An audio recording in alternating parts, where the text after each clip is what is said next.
Hello there, it's just me, your old buddy Grizzly Jim, and I have a very special guest in the studio today, the closest thing we've had to a proper archer, Ollie Hicks, world record breaking barebow archer, has come to have a chat with us. So we're going to talk about all things barebow, single string archery, which is refreshing because we've had a lot of those slumming it with the compound archers just lately, so it's quite nice. It's more kind of my it's not as good, it's not, you know, morally superior as what I shoot, but it's getting there.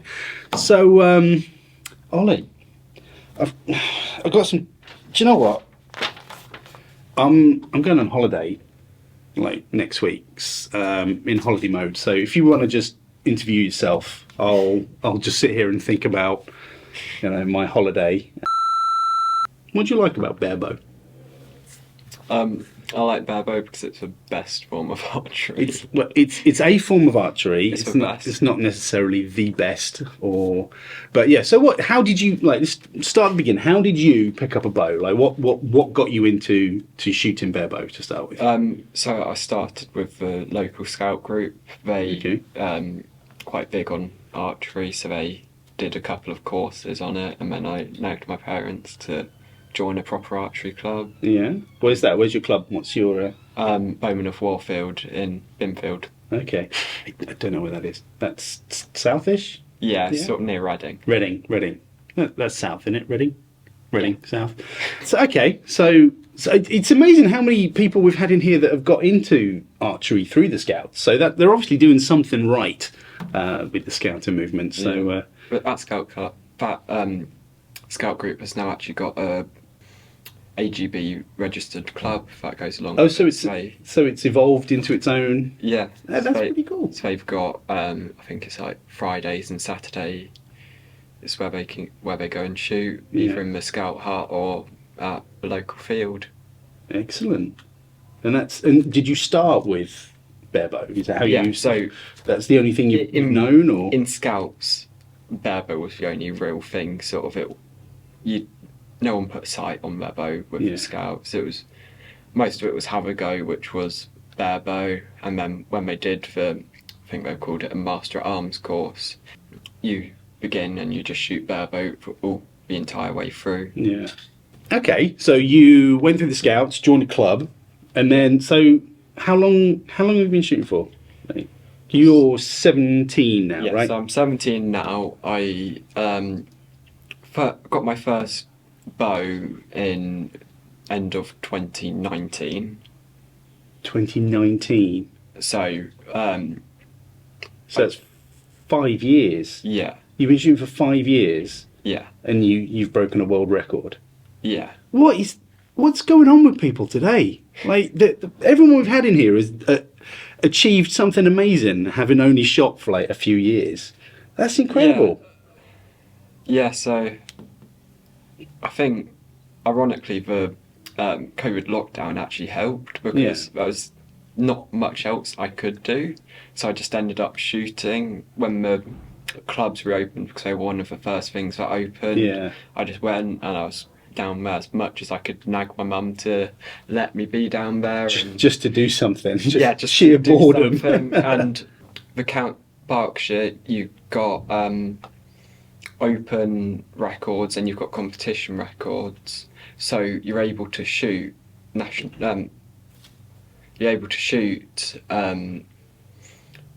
county records in just practice. They don't count for the same as like if they're in competition, but you can sort of shoot them. So to give me something to do, I sort of just went through and just looked. Just scalped them all in a couple of days, like just tick them off.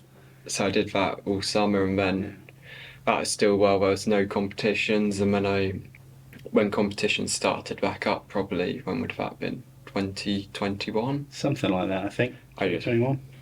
Did way too many competitions, just did a whole variety. So is that what fuels your fire? Competition? Is that your kind of your not your goal necessarily, but that's your motivation to go somewhere, shoot well. Yeah, and at that point it was quite a few national records. And that's when you picked them up. So what's the world record you hold? What's that for? So I've got 11 out for 12 possible for Barebow. 11 world records? Yeah. But And you're 17? yeah. So for indoors, there's the WA18 and WA25, which I've got all the records for. So I broke them. You've got 3 age categories for records that I'm able to get. So under 18, under 21, and just normal senior.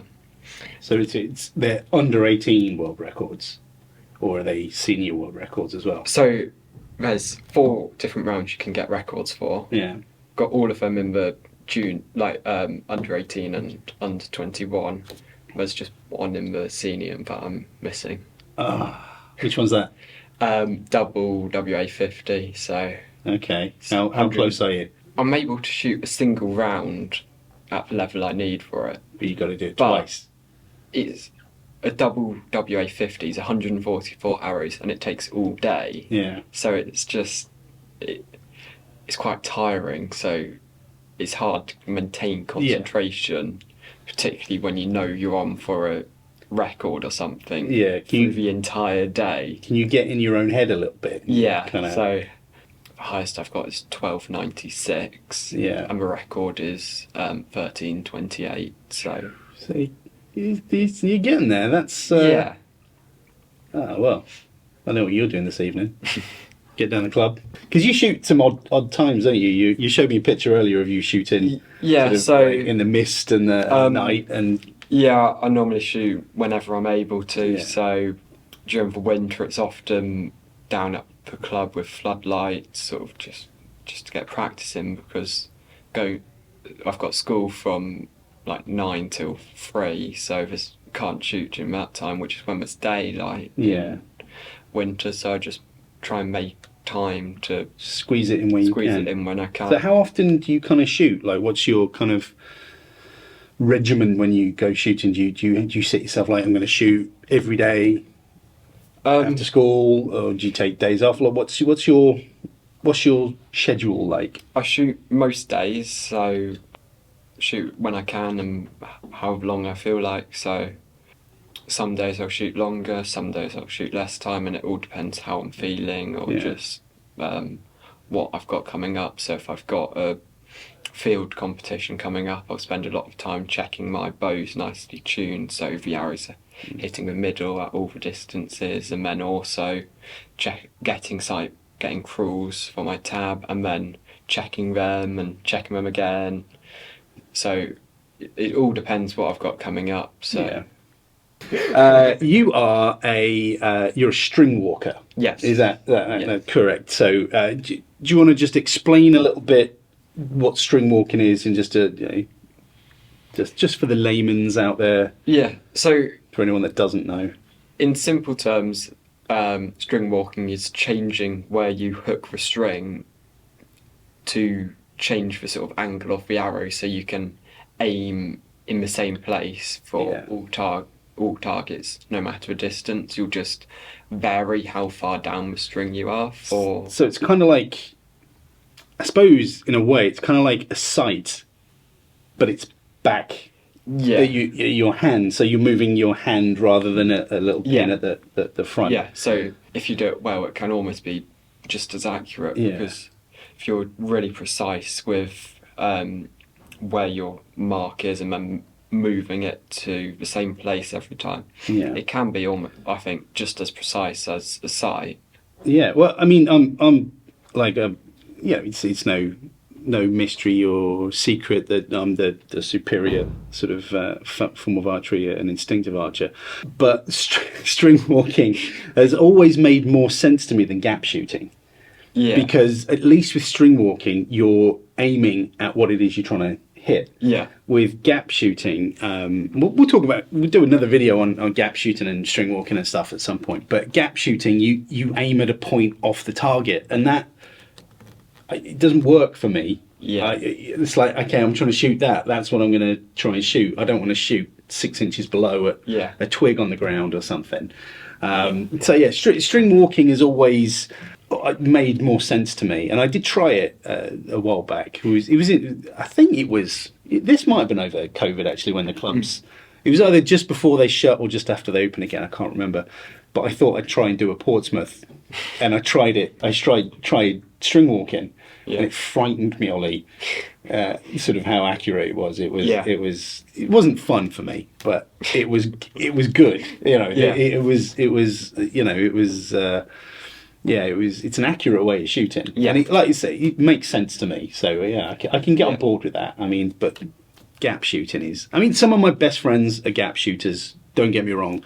I mean, I wouldn't let one of my kids marry one, but they're just, you know, that's like you said, I think you mentioned before, it's a bit wizardry. It's gap shooting. It's not my cup of tea, but if that's what works for you, it doesn't matter. I'm only teasing. Any form of archery is fine.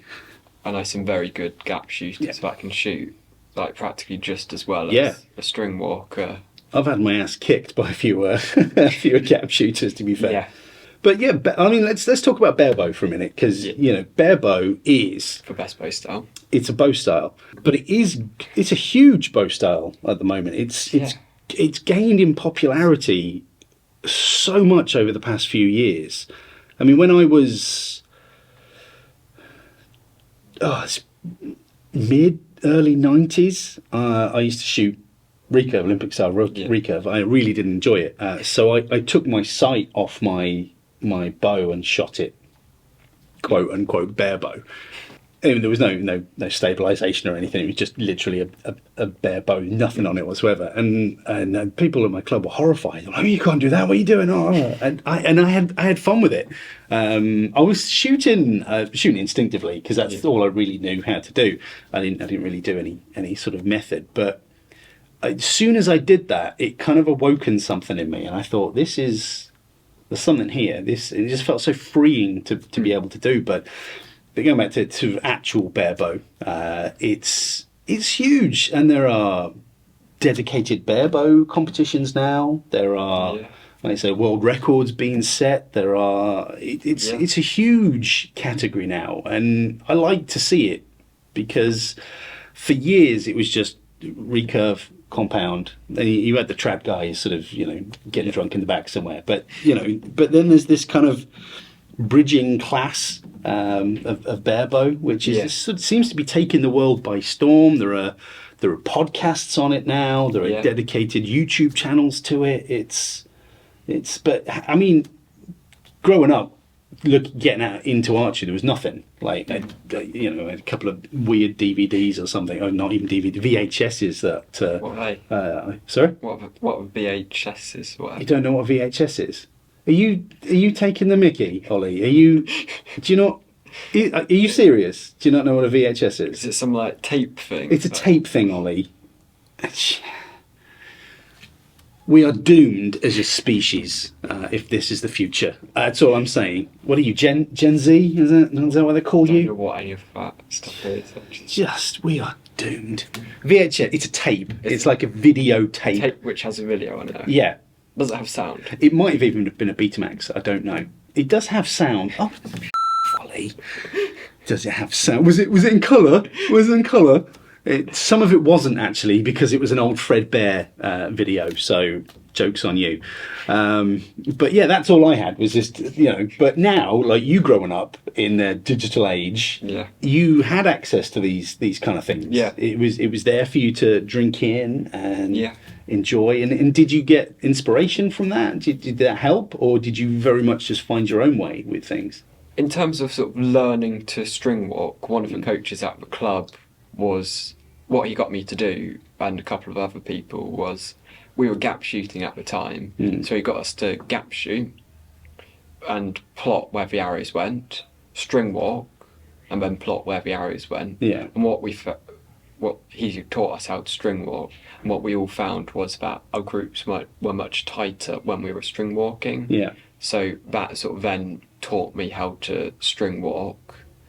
And then in terms of like general form, quite like watching like Olympic recurve. Yeah. Because to do well, lots of the Olympic recurves have incredible form. So just watching them, you can sort of gain ideas and I tips of sort of don't think it matters how the discipline. to And shoot. good No. form's good form Yeah. to look at. It's Yeah. and I think you can learn from any type of good form, whether it be an Olympic or compound. There's always something to glean from that. I think Yeah. you're primarily a field archer. So again, and it mirrors me a little bit. Sort of being out in the woods. It's a good place to do archery, Yeah. isn't it? It's I mean, Best place. I do 3D primarily, but you're field more. Yeah. So you're roundels, Field. paper faces. Yeah. But the vibe's still the same. Like in the woods, up down. Similar ideas. Yeah. Just It just I don't know. Archery just feels better in the woods, yeah. doesn't it? Than being in an open field, shoot the same distance all day. Gets a bit boring. I get very bored very Yeah. easily. If So you have a bad day on a target field, it's a bad day. Yeah. But if you have a bad day shooting on a field course, you can have a good day just by walking around, enjoying your surroundings and the group you're with. yeah, I mean, a bad day shooting is still better than a good day's working. So yeah, so what drew you to field archery? Was it just that, just being outside in the woods? A couple of people from the club introduced me to it, and then once I got started, I was like, yeah, this is what I want to do. This is so much fun. Like every target's different. So I went. My first field competition was at Overton Black Arrows. So that's a steep place. So Yeah. it was a challenging place to have my first field shoot, but it was great fun. Enjoyed it. And then next weekend, managed to nag my parents to go down to Fort Purbrook, which is an awesome place to shoot. You're in I don't know what era fort it was, but it's on a sea fort. Yes. And you're shooting in the tunnels and It looks so amazing. I've never actually shot there. I had the opportunity, but I couldn't make it. But that's something that's on the list. That's something I want to do because just shooting something a little bit different. It's completely different to anything else. Does you the world of good, I think. Yeah. It really kind of awakens something, gives you something. Yeah. But I want to do Fort Purbrook. That'd be good fun. But I mean, I've shot all over Europe. I'm sure you have as well. But they're on the 3D courses, and some of the courses out there are just gorgeous. And there's miles between targets. And I remember one we shot at in Austria, and it was a waterfall, and the other side of the waterfall was this massive elk. And we shot this elk over the waterfall, but then it took us 40 minutes to get down the waterfall, around, and then back up to get the arrows. It was amazing. Yeah, Austria sounds like it's got some awesome 3D courses. It is. Where we were, on 3D. I think they call it the Oberweidring. There's I think they call it Archery Valhalla or something, and there was like 12 3D courses in a 12-mile radius. Wow. It's just amazing. But I haven't since just before COVID. I haven't been over, so Yeah. well overdue a trip to Europe, I think. Yeah. But you do a little bit of 3D, don't you? Yeah, I've done more 3D internationals than I've done Yeah. field at the moment. So a couple of years ago, I went to Italy and Terni for the World 3D Championship. So Yeah. that Well, how was, did you find that? that was cool. It was sort of So I did that in 2017, I think. So yeah, I did. Yeah. Yeah. To South France. It was I think pretty cool. heard that one. Yeah. Yeah.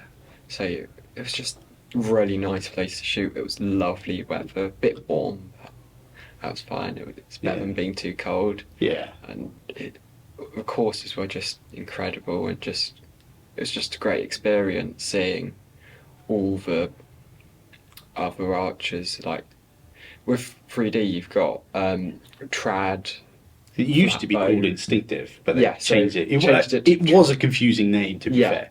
So you've got trad, flatbow, Longbow. longbow, which is actually a flatbow, barebow, and compound. So you've got a huge variety Variety.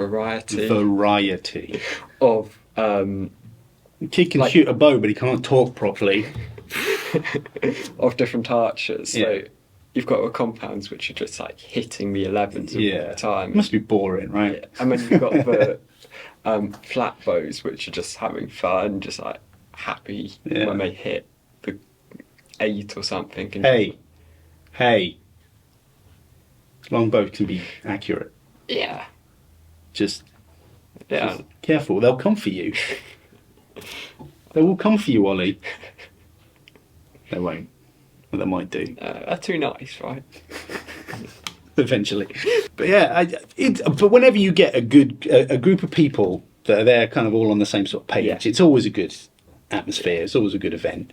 It was that international was my first real competition in about 20 years. It was a bit of a whoosh. Yeah. What am I doing?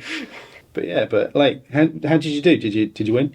I think I got 11th, so I was happy. It was 11th in the world's not too bad, is it? qualified 10th, and then Field's got a strange elimination format. It's changed because it used to be top 16, and then it was. So I think it's top 22 go through.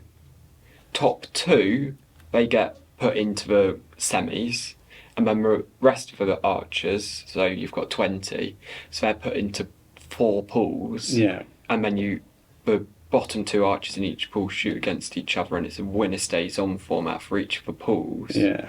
So it's quite interesting. Sometimes you get someone lower down in the pool, which just gets on it and just like is in the rhythm, just storms it and then goes on and wins their pool. So I think I was like second in the pool, but I met someone who was who had just got onto the just there one day and was shooting well, and it was kind of on a flat. So all week we'd been shooting up and down, and then the eliminations was on a flat field. Yeah. And I just struggled on judging distance a couple of them, and so I shot like a 5 or something, and then that just put me on the back foot the entire month. Oh, shame. So it can happen though. It's when you're at that kind of level, when you got to that kind of point in the tournament, a point can everyone topple you. Everyone can win. Yeah. Sort of it's not decided who's going to, like, the top seed isn't necessarily going to win. Like everyone's really good who's there. So I did terrible. It was a great experience. Loved it, and then last September I did another 3D one this was halfway up a mountain in Italy. Is that worlds or European? European, so got 5th in that one, so had a couple of matches which I got through, and then won the pool eventually, and then came up against an Italian and he was shooting really well. It was tight, and then just misjudged a couple of targets by like a metre or 2, and then just wasn't quite able to get it. It can happen though. When I did it, I blanked my first 5 targets. It was horrific. I had crippling target panic. It was I don't compete very often, so it just I messed myself up. I pulled it back, but at that level of competition, you can't really claw that back. Yeah. And I think my friend on the way back, she was like just working some stuff out. She's like, "Oh, do you know if you'd have got like an 8 and a 5 on those sort of 5 targets, you'd have been in the top 16." Oh, shut up! Or something like that. I can't remember the exact numbers or whatever. But yeah, it just shows you how kind of just just at that level of competition, a couple of points can really do make or break you, really. And with 3D, everything's unknown. So if you're just judging everything 1 or 2 meters out, you'll just be in the 8 or 5 every first arrow. So you're just losing a couple of points on people every target. So it's a challenge when your judging isn't quite on point every single target. Yeah. And it can look good as well. You're like, you whack in a couple of 8s, but it's not good enough, really, at that level. And I think the psychology of competition is amazing, really, once you kind of get into it, and it's kind of mind-blowing. But at your core, you're a field archer rather than 3D. Field's my favourite. So in last September, I went to Italy. It was the same place as the 3D I just mentioned, and it was beautiful. It was like little holiday up a mountain. It was like ski region of Yeah. Italy, so it was like really nice to look around. It was a bit cold, but we can manage with that. As long as the sun's out, it can be cold. Yeah, except from my match. Actually, It's with Italy, the European did it. No, I did the world. Wait, I did the commentary on. you did tourney commentary, didn't Was you? it? Yeah, I think it was. Yeah, that Yeah. was. I just had some fun with that. I seem to remember Millie was saying something about you messaging her about how it worked or something. Before you were doing the commentary. I was fuming because she didn't make it, and I was going to say vile things about her. In the I like a couple because I was making stuff up. I think I can't remember what it was. It was Alex on the American. Oh, Melnick. Yeah. He I think I said something about like he's a collector of rare porcelain dolls or something. Just making up these weird little facts about only people that I knew. Like I wasn't just making stuff up about random people. But yeah, he was like, only if I knew them. Yeah. But yeah, that was good fun. I just wish I had a better microphone. It was the best thing I had was my gaming headset or something. It was. But yeah, that was good. Do you know, I might. I'm carrying a bit of a shoulder injury at the moment, so maybe over the winter I'll start and try and do something again. But I might go longbow. Barebow. I don't know. Maybe I might do something. I don't think I've got the chops. I'm too long in the tooth to go barebow. I think, but longbow or instead of trad as it's called now. I think I could probably qualify again if I put the work in for a couple of months, maybe. Yeah. A couple of years. It's been a while. So, Ollie, other than arrow slinging, what else do you do? What other? Do you have any other hobbies, or are you just that focused on archery? Mostly do archery. Do a bit of programming, sort of just For fun. for fun and making stuff which will help archery. So Okay. made a couple of things to sort of help with my archery. So one thing I was like trying to practice judging distance. So I made something which I'd put in what I judged it as, what it then was, and then sort of what sort of place it was to sort of then be able to get an idea of where I struggled in judging distance. I've got something which helps get the crawls down for field archery much easier than my previous method, so more accurately. So you're using computer science to aid your archery. Yeah. Hey. So what's the goal? You're going to make an app that's a killer app for archers. Potentially. If you could make any app to help archery, like what would it be? Sky's the limit. What would you do? What would you create? I'm not sure. I haven't really thought about it. And if it's a really good idea, we're going to write it down and steal it. We won't. I probably will. Yeah. But like anything. I haven't really thought about it. That's Most all of the right. time I just made like little things, Yeah. which I feel like a few little things which if you could put them together well, you could end up with something quite good. So Apps within apps. yeah, the sort of apps which have like multiple different functionalities which are like slightly like different, but you all related to the same thing. Yeah, watch this space. So this killer app that may or may not come to fruition. In like 20 years maybe. 20 years. Dear. What's that? Oh yeah, have you seen the Goonies? Don't. He doesn't know what a VHS is. He's not going to have seen the Goonies. You'll set him off again. I walked out on Ella Gibson because she hadn't seen the Goonies. Was it Ella Gibson? Yeah, it was Ella Gibson. I walked out on her because she hadn't seen the Goonies. Oh. So you telling me you've never seen the Goonies? Because this is, I think, when people come in and we give them a little care package, a little can of Coke and a Mars bar or something, we'll have to put a Blu-ray of the Goonies in. You know what a Blu-ray is, right? Yeah, it's a like DVD. It's like a DVD, yes. Yeah. I used to watch films on that, so that's Well, that's all right then. I just feel so old when these whippersnappers come in, and I'm just struggling to stay relevant here, Ollie. I'm just I can't keep up with you with your TikToks and your Snapchats and all that. But no, Ollie, it's been wonderful having you here, bud. I appreciate you coming in. It's nice to kind of get a bit more of a breadth of archery in here. So we'll have to get a proper archery one of the days, get Trad Archer. Because you're close.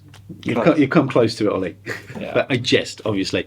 But it's really nice. I've always been really interested, and I was really kind of very appreciative of barebow archers. I think it's a wonderful skill, and watching a barebow shooter shoot well is phenomenally sort of appealing, and watching you shoot is awesome.